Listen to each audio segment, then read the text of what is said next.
بسم اللہ الرحمن الرحیم۔ دو عورتوں کے بچے اور بھیڑیے کا دلچسپ واقعہ۔ دوستوں، گزارش ہے چینل کو سبسکرائب کر لیں۔ آپ کی محبت کا، آپ کی سپورٹ کا بے حد شکریہ۔ ویڈیو کا اینڈ تک لازمی دیکھیے گا، انشاءاللہ بہت فائدہ ہونے والا ہے۔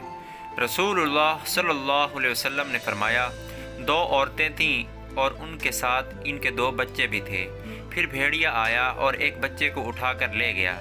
اس نے اپنی ساتھی عورت سے کہا کہ بھیڑیا تیرے بچے کو لے گیا ہے۔ دوسری عورت نے کہا کہ وہ تو تیرا بچہ لے گیا۔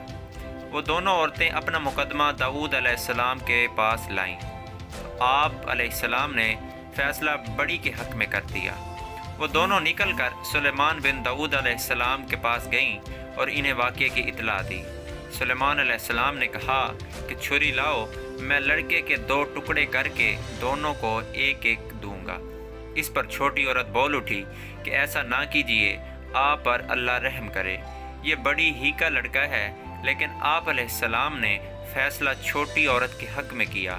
ابو ہریرہ رضی اللہ تعالیٰ عنہ نے کہا کہ واللہ میں نے سکین یعنی چھری کا لفظ سب سے پہلی مرتبہ نبی کریم صلی اللہ علیہ وسلم کی زبان سے اس دن سنا تھا، اور ہم اس کے لیے اپنے قبیلہ میں مدیہ کا لفظ بولتے تھے۔ دوستوں، امید کرتا ہوں آپ کو میری ویڈیو اچھی لگے گی اور آپ نے اس ویڈیو سے بہت کچھ سیکھا ہوگا۔ اگر ویڈیو اچھی لگی ہے تو میرے چینل کو لازمی سبسکرائب کریں، ویڈیو کو لائک کریں اور اس ویڈیو کو ثواب کی نیت سے اس حدیث کو آگے لازمی شیئر کریں تاکہ یہ صدقہ جاریہ رہے۔ دوستوں، ملتے ہیں ایک نئی ویڈیو کے ساتھ، تب تک مجھے اجازت دیں۔ اپنا بہت سارا خیال رکھیے گا۔ اللہ حافظ۔